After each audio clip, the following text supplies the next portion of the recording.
தமிழகத்தில் hydro carbon திட்டத்தை செயல்படுத்த அனுமதிக்க மாட்டோம் என மாநில அரசும் மத்திய அரசும் தெரிவித்துவிட்டதால் பொதுமக்கள் தங்களது போராட்டத்தை வாபஸ் பெற வேண்டும் என பாஜக தேசிய செயலாளர் H. ராஜா கேட்டுக் கொண்டுள்ளார்.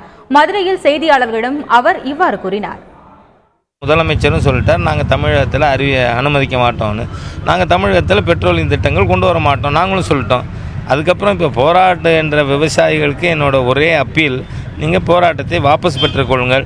இதை நேரையே அங்கே போராட்ட மக்களை இன்று மாலை 5 மணிக்கு நான் சந்திப்பதற்காக நேர நெடுவாசல் போய் கொண்டு இருக்கிறேன். நிச்சயமாக அவர்களோடு பேசுவேன். ஏன்னா நான் ஒரு இயற்கை விவசாயி. அதனால தான் ஜல்லிக்கட்டில் என் காலையை நான் அவுத்து விட்டேன். தமிழக அரசாங்கம் என் மேலே 2 மாவட்டத்தில் கேஸ் போட்டிருக்கு. சிவகங்கை மாவட்டத்திலையும் சரி, கீழாநிலக்கோட்டையில் நான் ஜல்லிக்கட்டு மாடை அவுத்து விட்டதுனால புதுக்கோட்டையிலையும் போட்டிருக்காங்க.